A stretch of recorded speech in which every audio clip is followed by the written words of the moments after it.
Welcome to Penrose Learning, where we make understanding easy. You're starting right away. Shut the building main and local shutoffs, then open the faucet to drain lines.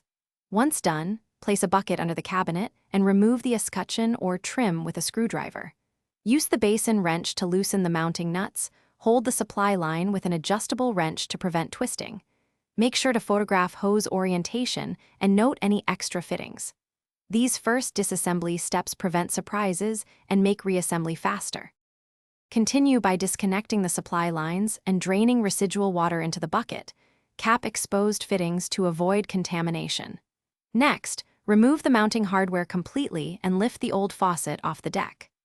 Clean the sink surface thoroughly. Scrape away old plumber's putty or silicone so the new gasket seats evenly.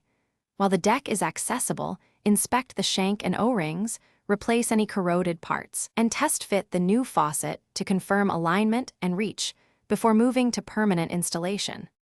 Position the new gasket or apply a thin bead of plumber's putty, then seat the faucet and tighten mounting nuts evenly to manufacturer torque. Use care to avoid over-tightening. Reconnect supply lines and slowly open the shutoffs to pressurize the system.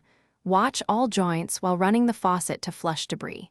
If you spot leaks, tighten the specific fittings slightly and recheck. Persistent leaks usually mean a misaligned gasket or damaged O-ring.